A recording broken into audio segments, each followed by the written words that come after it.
सभी लोग आ चुके हैं। गुड इवनिंग सभी लोगों को अनुष्का एकेडमी की ओर से।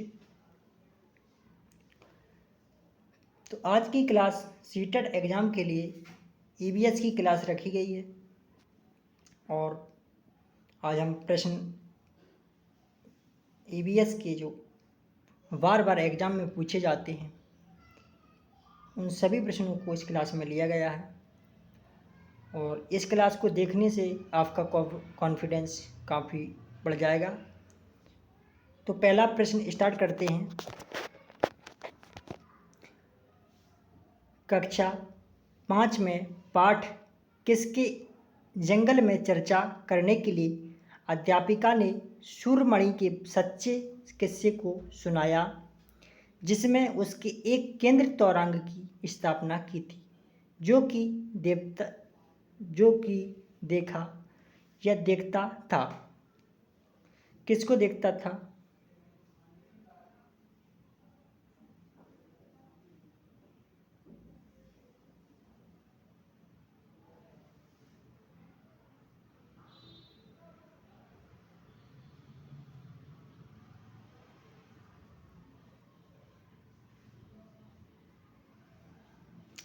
जमीन और जीविका की समस्या, भूख की समस्या, वनों की समस्या, कुड़क संस्कृति की समस्या।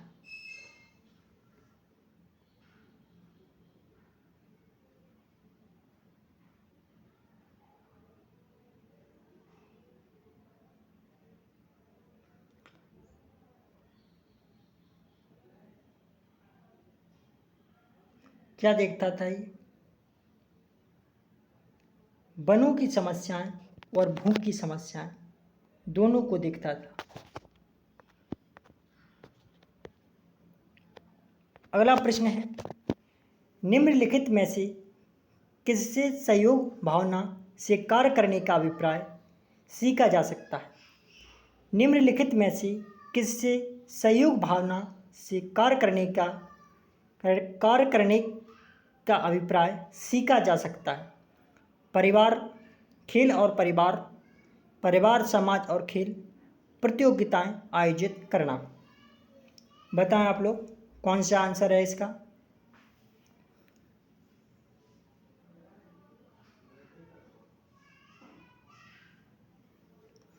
निम्नलिखित में से किससे सहयोग भावना से कार्य करने का अभिप्राय सीखा जा सकता है?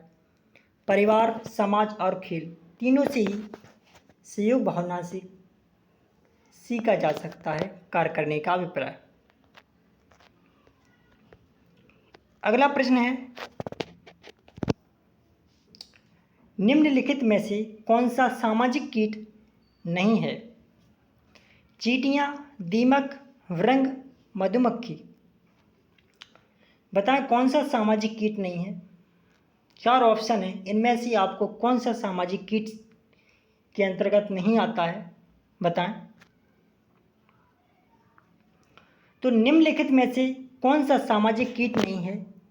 चींटी, दीमक, मधुमक्खी ये एक सामाजिक कीट के अंतर्गत आते हैं, लेकिन भृंग सामाजिक कीट नहीं होता है।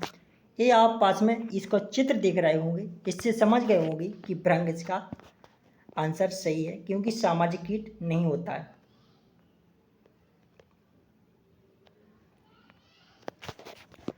बलसाड़ शहर हैदराबाद शहर तेलंगाना राज्य के सापेक्ष किस दिशा में स्थित है? दक्षिण पश्चिम, उत्तर पश्चिम, उत्तर या पश्चिम या उत्तर पश्चिम। बताएं किस दिशा में बलसाड़ शहर हैदराबाद शहर तेलंगाना राज्य के सापेक्ष किस दिशा में?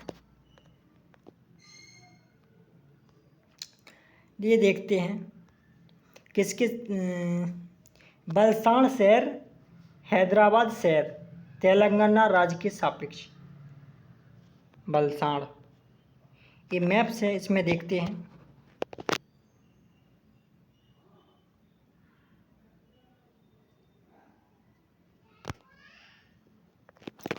इसमें बलसाड़ शहर कहाँ पर दिख रहा है?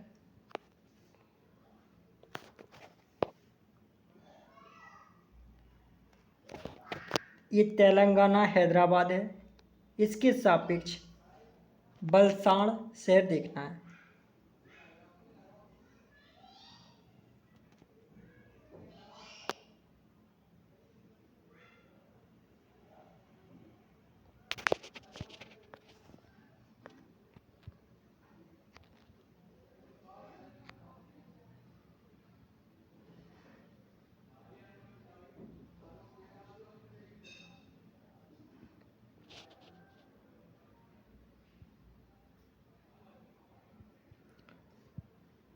और ऑप्शन मुंबई महाराष्ट्र, हैदराबाद तेलंगाना,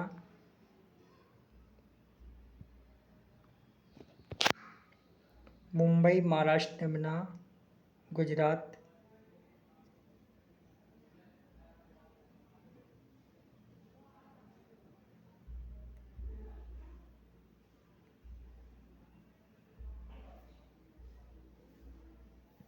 इसका आंसर है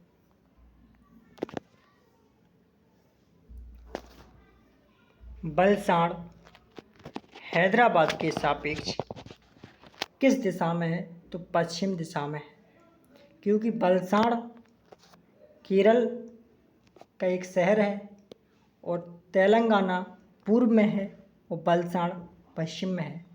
पूछा गया है कि तेलंगाना राज्य के सापेक्ष बलसाड़ की स्थिति, तो ये पश्चिम होगा।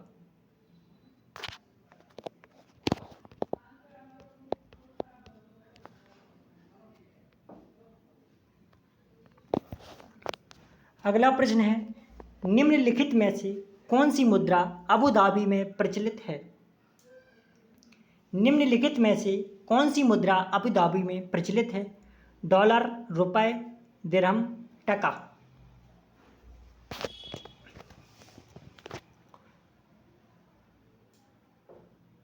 डॉलर अमेरिका में चलते हैं, रुपए भारत में चलते हैं और दिरहम में अबू धाबी में दिरहम चलता है। अबू धाबी की मुद्रा है दिरहम।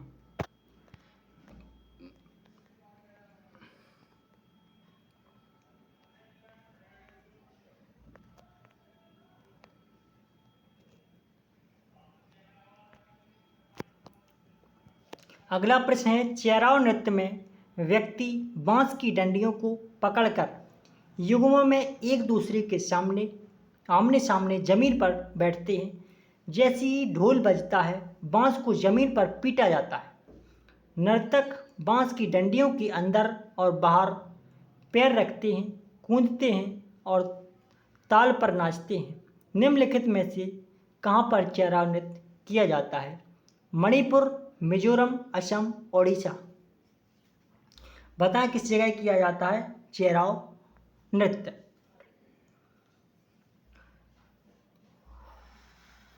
चेराव नृत्य मिजोरम राज्य में किया जाता है।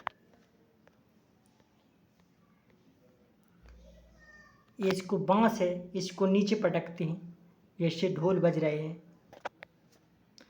आपको चित्र में दिख रहा होगा इस प्रकार। अगला प्रश्न है, छत पर वर्षा के पानी का संरक्षण करके भौमजल को पुनः आवेशित किया जाता था। इस पारंपरिक विधि का उपयोग निम्नलिखित में से किस राज्य में किया गया था? छत पर वर्षा के पानी का संरक्षण करके भौमजल को पुनः आवेशित किया जाता था।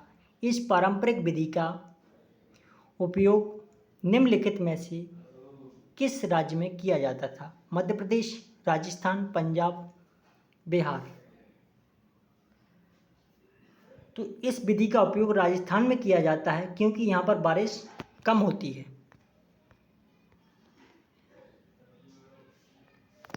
अगला प्रश्न है, भारत के निम्नलिखित राज्यों में से ब्रह्मपुत्र नदी कहाँ से होकर बहती है? भारत के निम्नलिखित राज्यों में से ब्रह्मपुत्र नदी कहाँ से होकर बहती है? असम और मिजोरम, मेघालय, अरुणाचल प्रदेश और असम, त्रिपुरा और मणिपुर। किस जगह से बहती है ब्रह्मपुत्र नदी? बताएं। तो ब्रह्मपुत्र नदी का बहती है अरुणाचल प्रदेश और असम।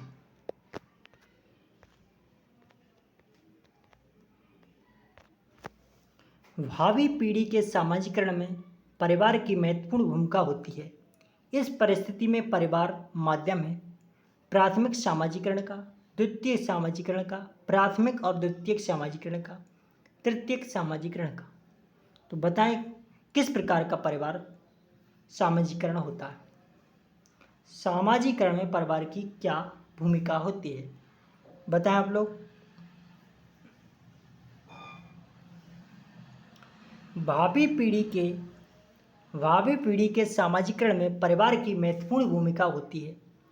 इस परिस्थिति में परिवार माध्यम है प्राथमिक सामाजिकरण।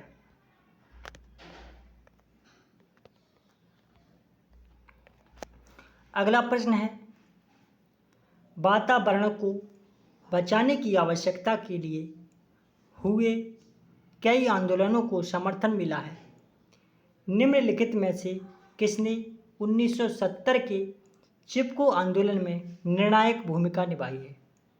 वंदना शिवा, सुंदरलाल बहुगुणा, मेधा पाटेकर, बाबा आमटे। तो 1970 के चिपको आंदोलन में भूमिका निभाई है सुंदरलाल बहुगुणा।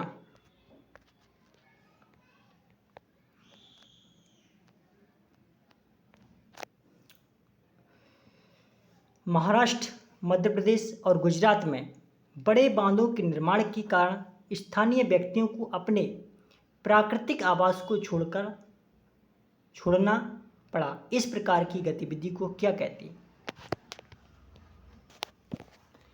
तबादला, स्थानांतरण द्वारा अंदर आना, स्थानांतरण द्वारा बाहर जाना या विस्थापन।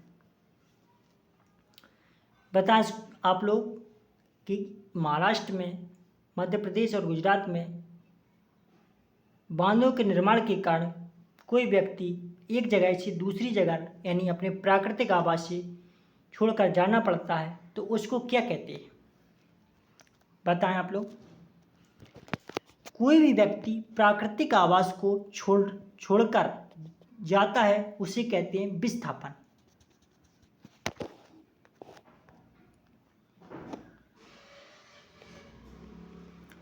हमें पके हुए भोजन को खुला या बिना फ्रिज में रखे लंबी अवधि के लिए नहीं छोड़ना चाहिए। निम्नलिखित में से कौन सा कारक पके हुए भोजन को बेकार करने के लिए जिम्मेदार है? कीट, जीवाणु, फफूंद, विषाणु। बताएं कौन सा बेकार करने के लिए जिम्मेदार है?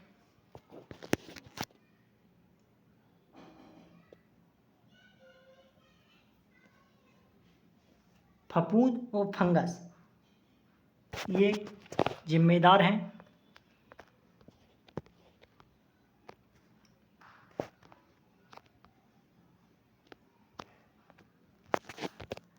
प्रत्येक भोज्य पदार्थ के पैकेट पर उसे पैक बंद करने की तिथि दी जाती है क्योंकि प्रत्येक भोज्य पदार्थ की अपनी निदानी शेल्फ आयु होती है। भोज्य पदार्थ के प्रक्रमण और पैकिंग की अवधि में कई परिरक्षणों का उपयोग किया जाता है। कुछ निश्चित समय के पश्चात इसमें रोगाणु उत्पन्न हो सकते हैं जो इसको खराब कर देंगे।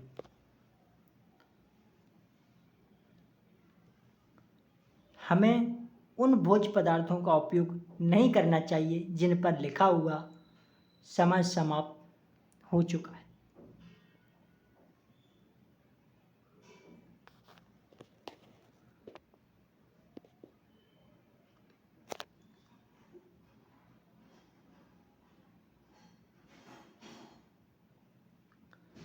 प्रत्येक भोज्य पदार्थ की अवधि अपनी निदानी शेल्फ आयु होती है, ये भी बात सत्य है। तो आंसर इसका है पहला।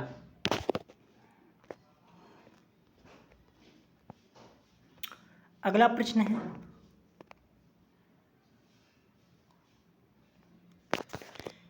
मच्छरों के प्रजनन की रोकथाम के लिए कई विधियां प्रस्तावित की जाती हैं। निम्नलिखित में से वह विधि ज्ञात कीजिए जो कि मच्छरों के प्रजनन को नहीं रोक सकती। बताएं आप लोग, कौन सी विधि ऐसी है जो मच्छरों के प्रजनन को नहीं रोक पाएगी?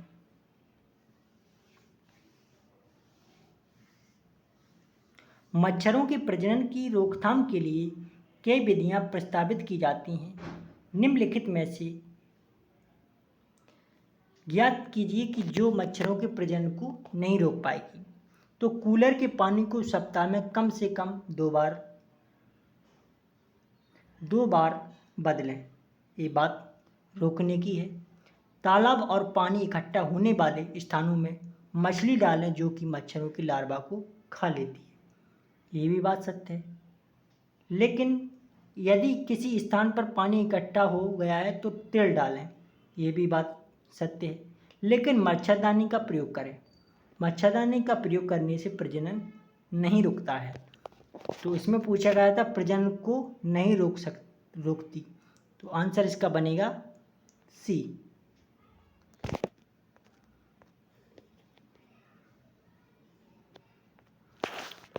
दस्त के रोगियों को चिकित्सक परामर्श देते हैं वे अधिक मात्रा में उबालकर ठंडा किया हुआ पानी जिसमें चुटकी भर नमक व थोड़ी सी चीनी मिली हो पिएं, क्योंकि केवल चीनी वाला पानी आंत नहीं सूख सकती। चीनी और पानी वाला सम्मिश्रण सरलता से सूखा जा सकता है। उबालने पर पानी जीवाणु रहित हो जाता है।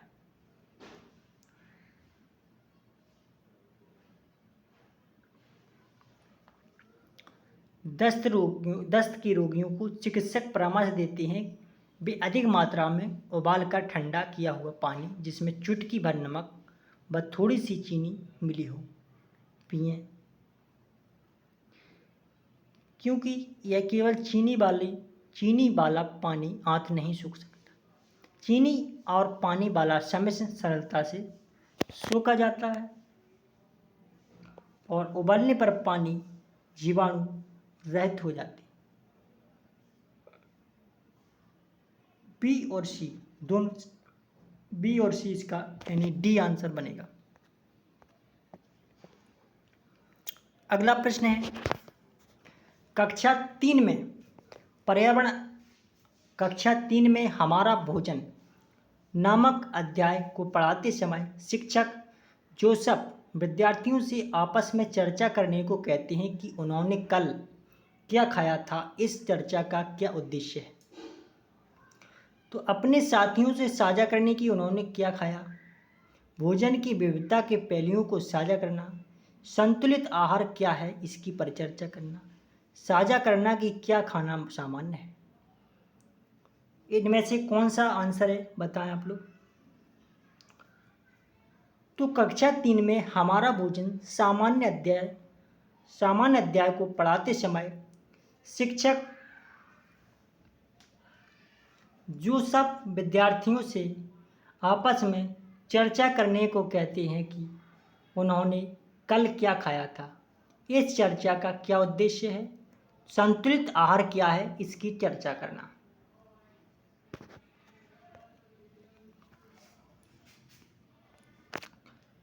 कक्षा 4 5वां अध्याय अनिता एवं मधुमक्खियां में अनिता खुशवाय नाम की एक लड़की की सच्ची कहानी है जिसमें उसका वर्णन एक बालिका सितारे के रूप में उजागर किया गया है। इस प्रकार की पहल का सर्वाधिक उपयुक्त उद्देश्य क्या है? दर्शाना कि लड़कियां कैसे खुश होती हैं एवं उनको प्रोत्साहित करने पर अत्यधिक बल देना चाहिए। दर्शाना कि इस प्रकार लड़कियां समाज में बोझ हैं, ये भी गलत। दर्शाना कि इस प्रकार लड़कियां अनभिज्ञ हैं, ये भी गलत। बी इसका राइट आंसर है। यह दर्शाना कि नारी शक्ति बालिका शक्ति किस प्रकार गतिशील है तथा सशक्तिकरण को प्रदर्शित करती है।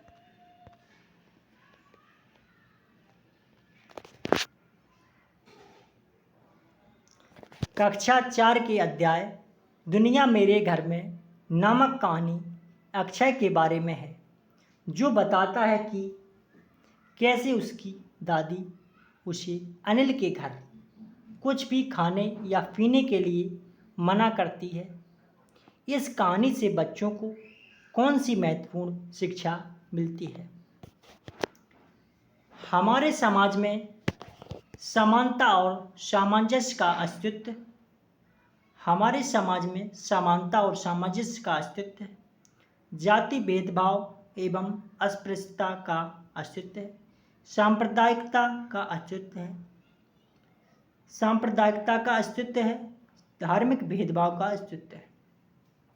कौन सा सही है बताएं? कक्षा 4 की अध्याय दुनिया मेरे घर में नामक कहानी अक्षय के बारे में है, जो बताता है कि कैसे उसकी दादी उसे अनिल के घर कुछ भी खाने या पीने के लिए मना करती है। इस कहानी से बच्चों को कौन सी महत्वपूर्ण शिक्षा मिलती है? हमारे समाज में समानता और सामंजस्य का अस्तित्व।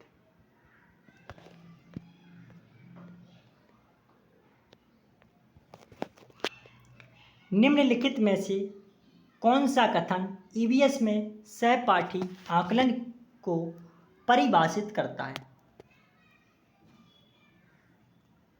यह शिक्षा एवं ज्ञानवर्धन पर विद्यार्थी के स्वयं के आकलन पर केंद्रित करता है।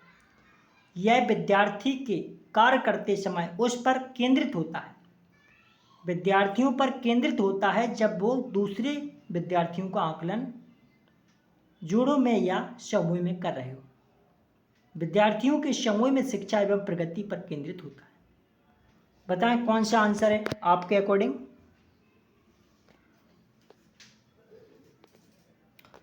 तो इसका जो आंसर है वो है विद्यार्थियों पर केंद्रित होता है जब वो दूसरे विद्यार्थियों का आकलन जोड़ों में या समूह में कर रहे हो।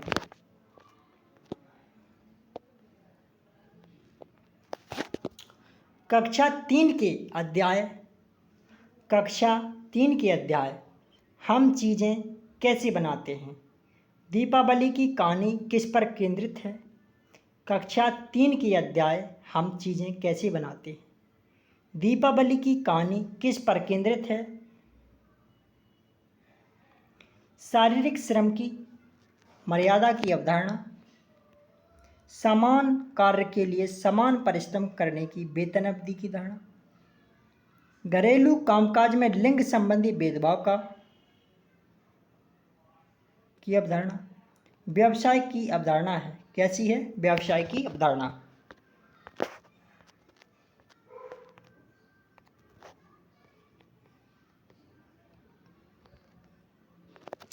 अगला प्रश्न है मौखिक इतिहास समाज के विशिष्ट समूह के अनुभवों का समन्वय करने का महत्वपूर्ण साधन है। इस संदर्भ में इंगित कीजिए कि कौन सा कथन सही है।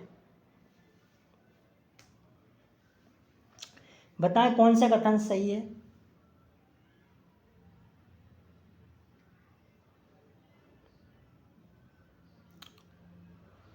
जल्दी बताएं आप लोग कौन सा कथन इसका सही है। शिक्षक अपने छात्रों से उनके दादा दादी नाना नानी की स्वतंत्रता संग्राम के अनुभवों को एकत्रित करने को कहते हैं।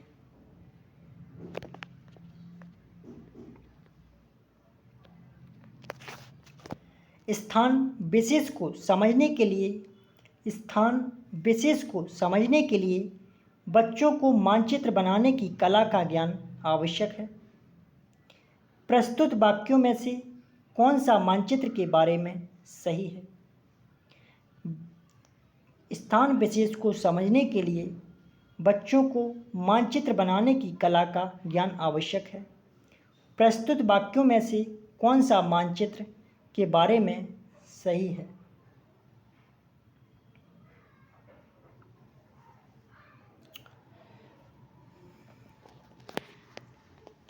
मानचित्र सदैव यह मानकर बनाया जाता है कि व्यक्ति किसी स्थान को जमीन से देख रहा है। ऐसा बिल्कुल भी नहीं है। वस्तुओं, दीवारों, सड़कों आदि के लिए हम चिन्हों का प्रयोग करते हैं, ये बात सही है। इसके बाद हम वास्तविक दरिया नाम कर उन्हीं को दर्शाते हैं, ऐसा गलत। मानचित्र में उत्तर दिशा सदैव ऊपर की राशि पर होती, ये बात सत्य। आंसर इसका है बी और डी।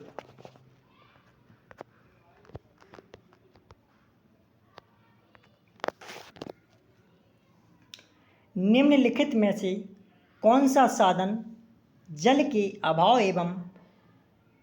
एवं इसका किसी क्षेत्र पर पड़ने वाले प्रभाव की चर्चा का सर्वोत्तम माध्यम है? पाठ्यपुस्तकें, सिर्फ साधन, विश्वकोश, समाचार पत्र की रिपोर्ट। बताएं कौन सा है? निम्नलिखित में से कौन सा साधन जल के अभाव एवं इसका किसी क्षेत्र पर पड़ने वाले प्रभाव की चर्चा का सर्वोत्तम माध्यम है? समाचार पत्र की रिपोर्ट, न्यूज़पेपर।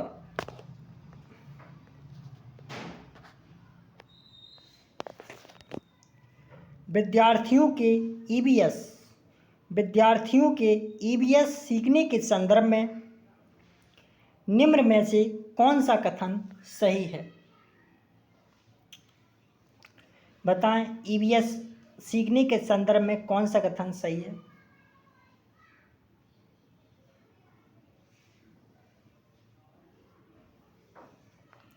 विद्यार्थियों के ईवीएस सीखने के संदर्भ में विद्यार्थियों के सीखने का तरीका सर्पिल पेचदार होता है। प्रत्येक बच्चा अद्वितीय होता है। वह परिस्थितियों से सीखना व प्रतिक्रिया अपने ढंग से देता है। इसके बाद अगला प्रश्न है, विद्यार्थियों के सीखने का मूल्यांकन करने के लिए फाइल या पोर्टफोलियो एक महत्वपूर्ण उपकरण है। निम्न में से कौन सा वाक्य पोर्टफोलियो को सर्वाधिक उपयुक्त तरीके से परिभाषित करता है? बताएं कौन सा पोर्टफोलियो को परिभाषित करता है? जल्दी से आंसर निकालें।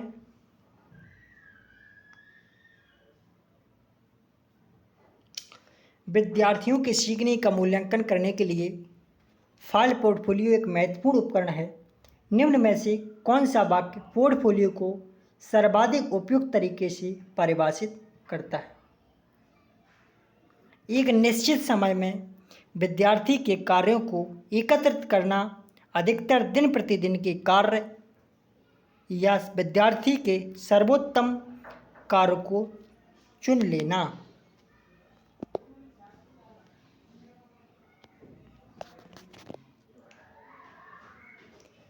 कक्षा में विरोध की परिस्थिति अक्सर उजागर होती है जब कोई छात्र किसी सामाजिक सांस्कृतिक विषय पर चर्चा प्रारंभ करता है।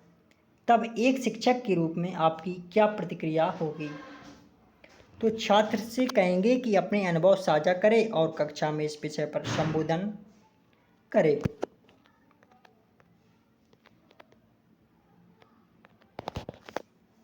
एक अध्यापिका की इच्छा है कि उसके छात्रों में वनस्पतियों के बारे में समझ व ज्ञान विकसित हो।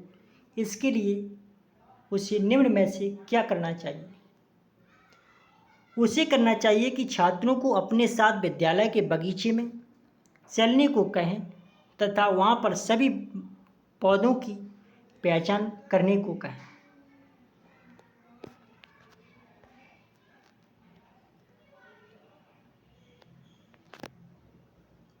कक्षा 3 के छात्रों को संचार के माध्यम विषय पढ़ाते समय फराय अपने छात्रों में अन्वेषण को प्रोत्साहित करने के लिए निम्न में से कौन सी नीतियों का उपयोग करेगी? छात्रों से कहेगी कि वे संचार के माध्यमों के चित्र एकत्रित करें व उन्हें वर्गीकृत करें। संचार के माध्यमों पर एक वीडियो दिखाएं। छात्रों से कहेंगे कि वे संचार के माध्यमों पर अनुभव बताएं, उन पर चर्चा करें। संचार के माध्यमों पर एक पॉइंट प्रस्तुत दिखाएं। तो ए और सी इसके दोनों ही आंसर हैं।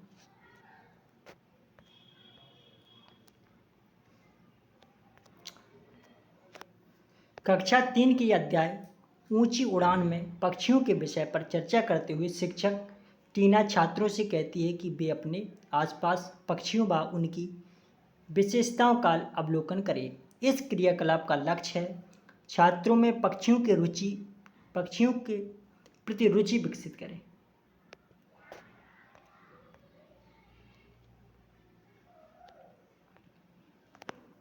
सीमा एक ईवीएस अध्यापिका छात्रों को अपने आसपास की वस्तुओं को संग्रहित करने के लिए कहती है। उन वस्तुओं जैसे धातु का पेन, स्टील की चम्मच, प्लास्टिक की चम्मच आदि को पानी की बाल्टी में डालकर देखें कि वे तैरते हैं अथवा डूबती है। छात्रों ने पूछा कि स्टील की चम्मच क्यों डूबी और प्लास्टिक की चम्मच क्यों तैरती रही। वे छात्रों को घनत्व के बारे में बताना आवश्यक नहीं समझती हैं, क्योंकि वे घनत्व की वैकल्पिक अवधारणाएं बना लेंगे।